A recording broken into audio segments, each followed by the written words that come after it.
Good morning. This is a recording for Tuesday, April 9th. Brené Brown's book is a practical tool. In it, she will take us on a journey to developing shame resilience. But before we go there, I want to dedicate the next two sessions to summarizing whatever theory we have already learned in the past 2-3 weeks and doing some reflection exercises around that. Today, let's focus on summarizing the first section of the book, our understanding of shame. Then, in our next session, we will summarize all the theory on empathy that was discussed in the second session of the book. And then finally, we will move on to the practical part, how to develop shame resilience. Of course, I should have done it earlier in the series before we started discussing shame or empathy. But oh well, the value of the summary only occurred to me now.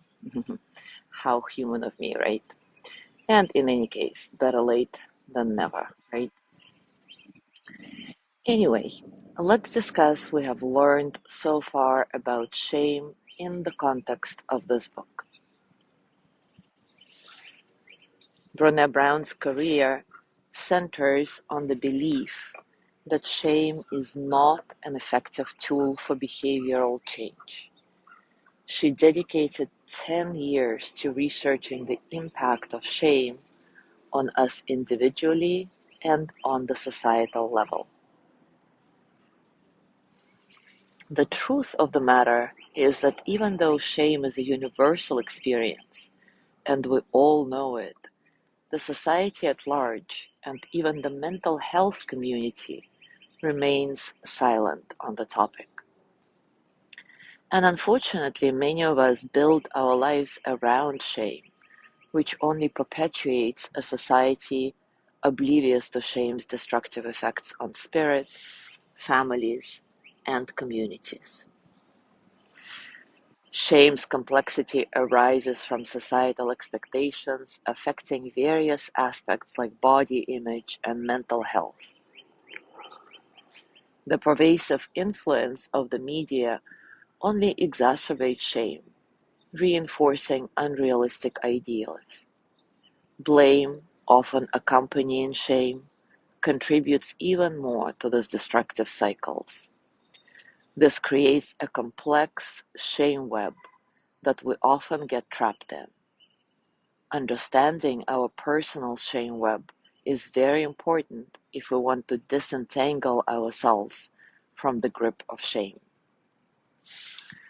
Brené Brown advocates building a shared vocabulary for talking about shame.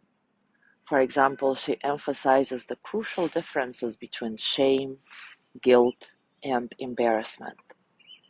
And she encourages us all to learn this new useful language and actually use it to speak about our shameful experiences openly.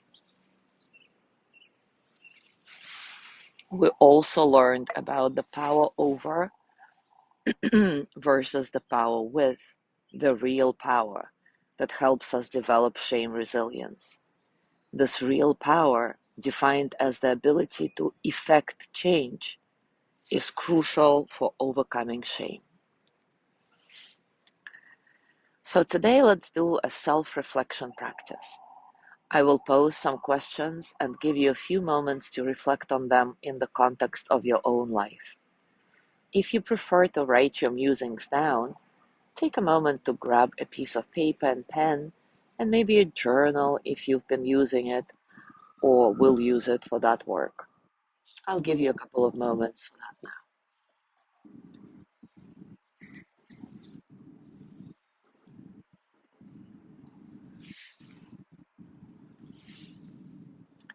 Now take a comfortable position, and as always, take a few moments to settle. Settle into your body, your heart, your mind. Settle into this moment, right here, right now. Allowing your breath to be nice and soft, Find some spaciousness in your breathing so that all the experiences of the present moment can flow through you as energy that they are, without struggle.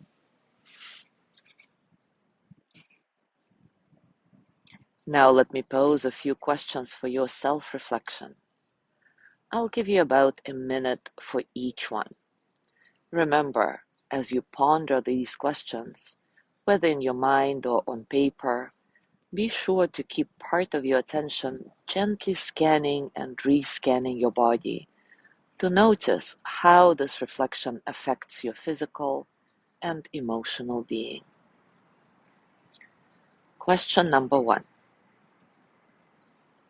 How have societal expectations influenced my understanding and experience of shame? How have societal expectations influenced my understanding and experience of shame? Now I'll be silent for about a minute to give you time to ponder.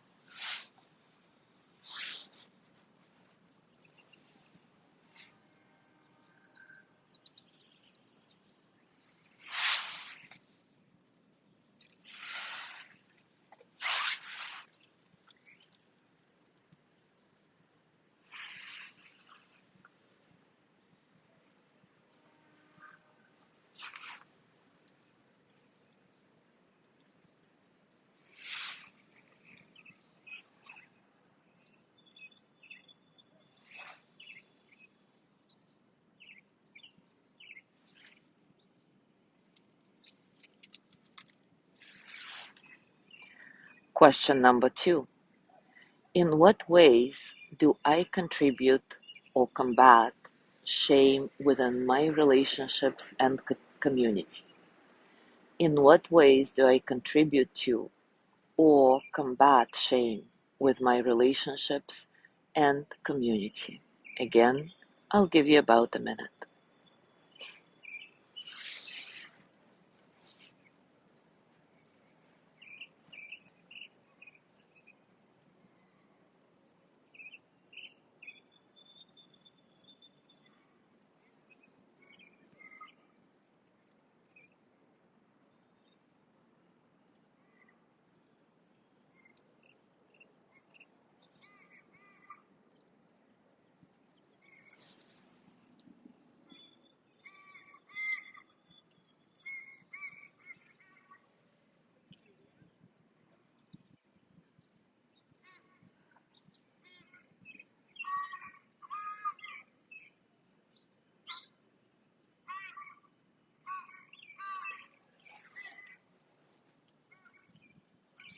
Question number 3. What role does fear play in my reactions to shame, and how does it affect my behaviors? What role does fear play in my reactions to shame, and how does it affect my behaviors?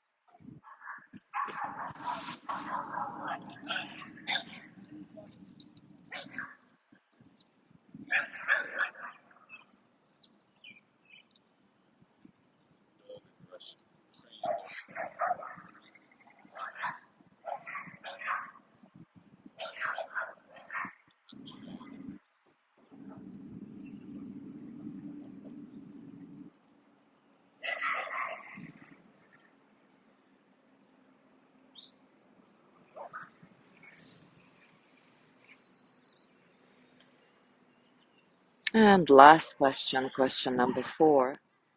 Have I consciously examined the impact of shame on my beliefs, ethics, and values? Have I consciously examined the impact of my beliefs, of the impact of shame, on my beliefs, ethics, and values? Again, about a minute to reflect.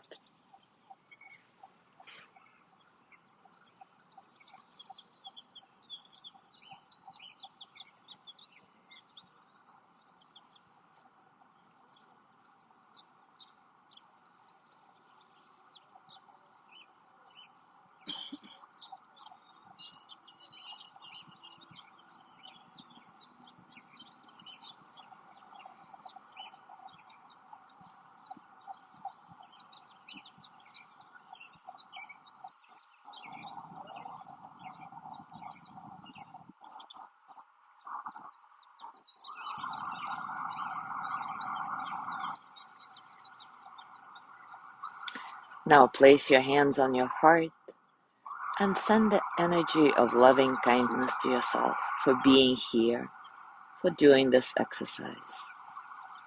May I be filled with loving kindness.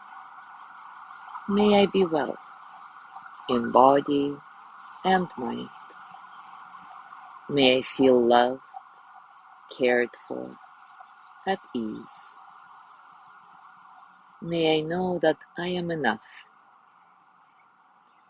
May I touch deep, natural peace.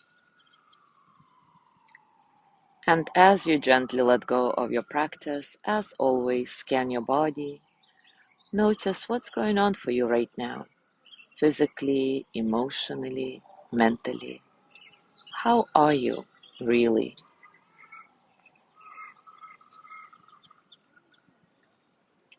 As you go through your day today, I invite you to continue with these self-reflection questions. I've already posted the same questions plus one journaling exercise in our private group Mindful Morning Circle. Enjoy your discoveries as always. And as always, if you're inspired to share, please do so. Thank you so much for being here today. Have a beautiful day. Tomorrow is Wednesday, Lorna's breathing practice, and I will see you back on Thursday.